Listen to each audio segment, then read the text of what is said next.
Hello viewers, come to back Zakir academy.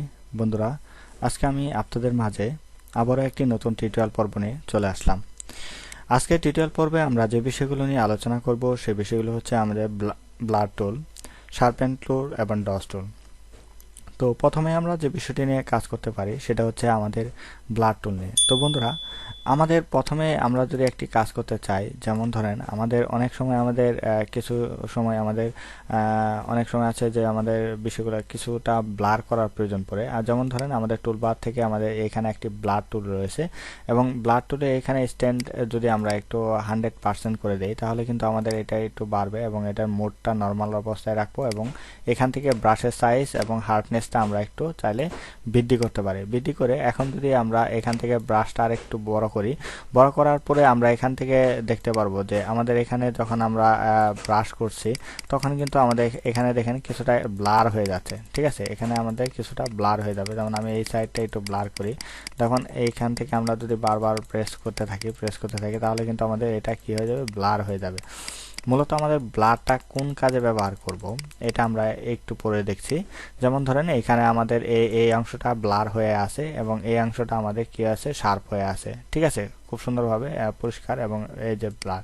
তাহলে blur টুলের মূলত কাজটা কি? ব্লার টুল যেমন ধরেন আমরা অনেক সময় আছে যে আমাদের ছবির কিছু কিছু অংশ কাটতে হয়, এভাবে এভাবে এভাবে ধরেন আমরা বিভিন্ন অংশ কাটবো, এভাবে আমরা ধরে বিভিন্ন অংশ কেটে দিব। কেটে দেওয়ার জন্য আমরা এখান থেকে যেমন ধরেন আমরা এটা একটু লক করি,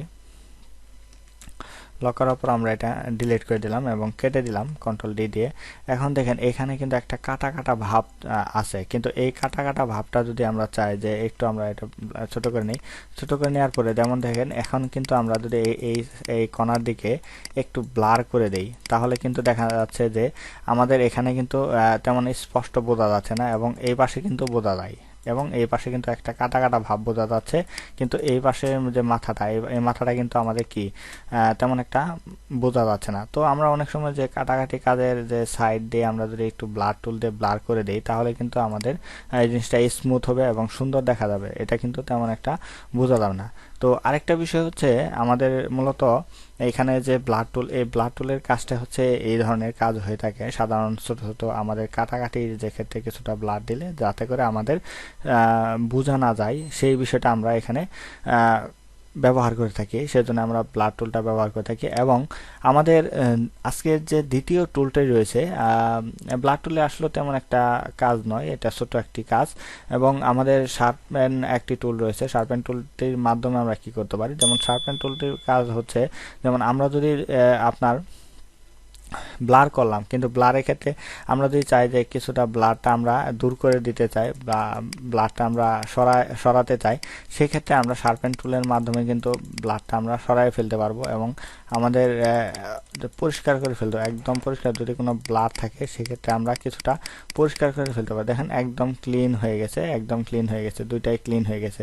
তো এখানে যদি আমরা একটু আসি, এখানে আসার পরে যদি আমরা একটু এইভাবে কাজ করি তাহলে দেখা যাবে এখান থেকে আমাদের একটু ব্লারটা কমে যাবে, ব্লারটা নষ্ট করে ফেলবে। ঠিক আছে, একদম ব্লারটা নষ্ট করে ফেলবে এবং আমাদের যে আপনার অবাঞ্ছিত যে রয়েছে কালারের ক্ষেত্রে যে বিভিন্ন ধরনের একটু অস্পষ্টতা থাকে সেটা আপনার ভাসিয়ে দিবে, একদম ভাসিয়ে দিবে।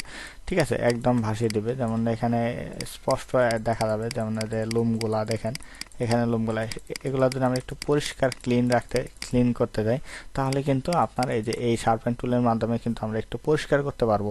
মূলত এটা এই শার্পেন টুলের কাজটা হচ্ছে এরকম। আর আরেকটি কাজ হচ্ছে যে আমাদের এখানে যদি কোনো জায়গা যদি আপনার ডস টুলের মাধ্যমে আমরা যদি চাই যে কোনোটা সাইড যদি আমাদের অন্ধকার থাকে সেটা লাইট করে দিতে পারবো। যেমন ধরেন এই কোণার দিকে যদি আমরা কিছুটা অন্ধকার আমরা যদি একটু এইভাবে একটু লাইট করে, যেমন একটু 50 স্ট্যান্ডার্ডে যদি আমরা একটু কমাই, হ্যাঁ আমি একটু জাস্ট বোঝানোর জন্য এটা দেখাচ্ছি। যেমন দেখেন এখানে আমাদের অনেকগুলো লাইট হয়ে যাচ্ছে, যেমন এইদিকে অন্ধকার, এটা লাইট হয়ে যাচ্ছে, এদিকে অন্ধকার, এটা লাইট, যেমন এইদিকে একটু অন্ধকার, সেটা আমরা লাইট করতে পারতেছি। দেখেন এই যে এখানে আমাদের একটু লাইট হয়ে গেছে। ঠিক আছে, কিন্তু এগুলা কাজ আপনাকে খুব সূক্ষ্মভাবে আস্তে আস্তে কাজটা করতে হবে। আপনি তাড়াহুড়া করলে জিনিসটা জ্বলে যাবে, নষ্ট হয়ে যাবে। ঠিক আছে, এটা হচ্ছে মূলত মূল বিষয়টা। আমরা যদি আবার পুনরায় ছবিটা নেওয়ার চেষ্টা করি, একটু যদি আবার আমরা নতুন করে ছবিটা নিই, ছবিটা নিয়ে আমরা যদি একটু কপি করি, কপি করার পর কন্ট্রোল জে দিয়ে আমরা একটু যদি কপি করি, কপি করে যদি ছবিটা আমরা একটু একটু যদি ডার্কনেসে নিয়ে আসি, আমরা যদি ছবিটা একটু ডার্কনেসে নিয়ে আসি, যেমন ধরেন আমরা একটু ছবিটা ডার্কনেস নিয়ে আসার চেষ্টা করলাম, এটা বন্ধ করে দিলাম, ছবিটা একটু একটু অন্ধকার করলাম আর কি। এখন যদি আমরা চাই যে ছবিটা একটু লাইট করব, আমরা একটু বৃদ্ধি করি, এটা বৃদ্ধি করে দেখেন এই সাইডের দিকে আমরা একটু লাইট করছি, দেখেন এইদিকে আমরা একটু লাইট লাইট লাইট ভাব চলে আসছে। আমরা ছবিটিকে এদিকে একটু লাইট, এদিকে একটু লাইট, এইদিকে একটু লাইট, এদিকে একটু লাইট। আমরা যদি ছবিতে কোনো অবাঞ্ছিত যদি আপনার ছবিতে আলো কম থাকে এবং লাইট কম থাকে, সেই ক্ষেত্রে আমরা একটু এদিক লাইটটা বাড়াই দিয়ে আমরা কাজ করতে পারবো এই ডস টুলের মাধ্যমে। আবার যদি আপনি কোনো জায়গায় যদি ডার্ক করতে চান, তাহলে এই যে বার্ন টুলের মাধ্যমে কিন্তু আপনি কি করতে পারেন, এই যে ডার্ক করে দিতে পারেন। যেমন ধরেন এটা লাইট আছে এখানে বেশি, আপনি ডার্ক করে দিতে পারেন, দেখেন এখানে ডার্ক করে দিতে পারেন, ঠিক আছে, এখানে যে বেশি লাইট আপনি ডার্ক করে দিতে পারেন। তো এইভাবে আপনি চাইলে কালো করে দিতে পারেন, অথবা এই যে আবার যদি আপনি চান ডস টুলের মাধ্যমে, এই ডস টুলের মাধ্যমে আবার কিন্তু পরিষ্কার করে দিতে পারবেন। দেখেন এখন বিষয়টা আশা করি ভালোভাবে বুঝতে পারছেন। যেমন এই যে এখানে আপনি কি করতে পারবেন, এই যে পরিষ্কার করে দিলেন, ঠিক আছে। অবাঞ্ছিত যদি কোনো জায়গায় কালো থাকে, সেই কালোটা উঠাই দিতে পারবেন এই আপনার ডস টুলের মাধ্যমে। আর যদি কালো করতে যান, তাহলে আপনি বার্ন টুল দিয়ে করতে পারবেন, কোনো সমস্যা নেই। তো অনেক টুলই থাকে, আসলে সব টুলই আমাদের সব কাজে লাগে না এবং প্রয়োজনও পড়ে না। তো আমি আপনাদের যে সব থেকে গুরুত্বপূর্ণ যে টুলগুলো, সেই টুলগুলো নিয়েই আমাদের এই ধারাবাহিক টিউটোরিয়াল পর্ব। আশা করি আমাদের এই টিউটোরিয়াল পর্বগুলো যদি আপনাদের ভালো লেগে থাকে, তাহলে অবশ্যই আমাদের টিউটোরিয়াল পর্বে একটি লাইক করতে ভুলবেন না, এবং আমার চ্যানেলে যদি আপনি নতুন হয়ে থাকেন, তাহলে অবশ্যই চ্যানেলটিকে সাবস্ক্রাইব করে রাখুন এবং নিত্য নতুন সকল ভিডিওর আপডেট পেতে পাশে থাকা বেল আইকনটি বাজিয়ে দিন। তো বন্ধুরা, আজকে টিউটোরিয়াল পর্বে এতটুকু ছিল, এবং আগামী পর্ব আবারও আপনাদের মাঝে নতুন কোনো কিছু নিয়ে হাজির হব। সেই পর্যন্ত সবাই ভালো থাকুন, সুস্থ থাকুন, আল্লাহ হাফেজ।